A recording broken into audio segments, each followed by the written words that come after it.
So hi everyone, welcome to వ్యాగటెడ్ Telugu. Today నేను CSI entry తీసుకున్నాను. దీనికి రీజన్ ఏంటనేది ఈ వీడియోలో ఎక్స్ప్లెయిన్ చేస్తాను. సో ఫస్ట్ ఆఫ్ ఆల్ నేను ఎంట్రీ తీసుకున్నా, ఎప్పుడు ఎంట్రీ తీసుకున్నా ఓకే, స్ట్రాంగ్ ఎవరున్నారు, వీక్ ఎవరున్నారు అనేది ఫైండ్ అవుట్ చేసిన తర్వాత నేను ఎంట్రీ తీసుకుంటాను. So first of all market morning మనకి డైరెక్ట్ డౌన్ టర్న్ అయింది. సో ఇందులో స్ట్రాంగ్ ఎవరు, వీక్ ఎవరు ఉన్నారో మనం సో ఫైండ్ అవుట్ చేయలేము. ఎందుకంటే స్ట్రాంగ్గా వీక్ అని తెలియాలంటే బోత్ ఓకే, టూ పర్సన్స్ ఉండాలి, బయర్స్ ఉండాలి, సెల్లర్స్ ఉండాలి. బట్ ఇక్కడ కంప్లీట్గా ఓన్లీ సెల్లర్స్ మాత్రమే ఉన్నారు. సో ఆ రీజన్తో నేను ఇక్కడ ట్రేడ్ అయితే ప్లాన్ చేయలేదు. బట్ ఇక్కడ చూడండి, సో కంప్లీట్గా ఈ ఏరియా చూడండి, ఏ ఏరియా అయితే ఉందో ఆల్మోస్ట్ మీకు 10 నుంచి 10-20 వరకు మనం అనాలిసిస్ చేస్తే స్ట్రాంగ్గా బయర్స్ ఉన్నారు. అంటే స్ట్రాంగ్ ఎందుకు చెప్తున్నానంటే మార్కెట్లో మనకి ఇక్కడ సెల్లర్స్ ఉన్నారు. అండ్ అలాగే ఇక్కడ కూడా ఇదంతా కంప్లీట్ ఇదంతా సెల్లర్సే. బట్ ప్రైస్ ఏమైంది మనకి, సో ఇంక్రీజ్ అయింది.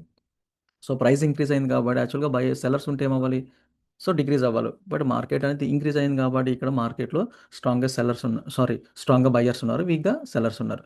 సో నేను ఎప్పుడు ఎంట్రీ తీసుకుంటానంటే వీక్ పర్సన్స్ ఎవరైతే ఉన్నారో వాళ్ళ ప్లేస్లో స్ట్రాంగ్ పర్సన్ రావాలి. సో ఎక్కడ వచ్చింది మనకి ఎగ్జాక్ట్లీ 10:20కి మనకి కన్ఫర్మేషన్ అయింది. సో మార్కెట్ ఆఫ్టర్నూన్ చూడండి. సో ఇక్కడ తీసుకున్నాను ఎంట్రీ, ఇది ఎంట్రీ. సో 10:20కి my entry. Stop loss same Indian క్యాండిల్లో. సో టార్గెట్ వచ్చి మనకి 1:3.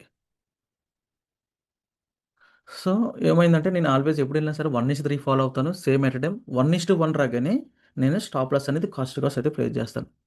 చూడండి ఇక్కడ నాది ఈరోజైతే స్టాప్ లాస్ అనేది కాస్ట్ టు కాస్ట్ పోయింది. ఆల్మోస్ట్ కాస్ట్ టు కాస్ట్ అయితే పోయింది స్టాప్ లాస్ అనేది.